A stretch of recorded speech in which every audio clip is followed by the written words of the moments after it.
દિવસ 47 ચેસ્ટ અને back day. અત્યારની બોડીની કન્ડિશન આવી છે, તમે જોઈ શકો છો.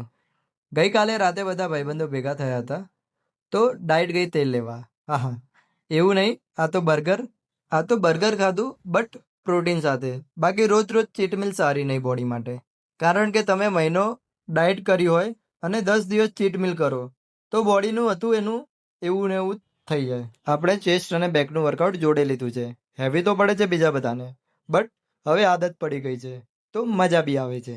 અને મશીન ચેસ્ટ પ્રેસ જોડે push-up on super set, incline dumbbell કરીને પુશઅપ ઓન સુપર સેટ કર્યા. બંનેના 3-3 સેટ કર્યા. પછી મશીન ફ્લાય લીધું. બાજુમાં એક મશીનમાં પ્રોબ્લેમ હતો, તો હેલ્પ કરી. અને અહીંયા આપણા સાહિલની ચેસ્ટ શું થોડી ઇમ્પ્રુવમેન્ટ થઈ ગઈ છે, તો બતાય કરે છે. અને એક અહીંયા બિચારા મનીષભાઈ. પછી આપણે લીધું લેટ પુલ ડાઉન, અને પછી ટી બાર, અને છેલ્લે વન આર્મ કરીને વર્કઆઉટ ફિનિશ કર્યું.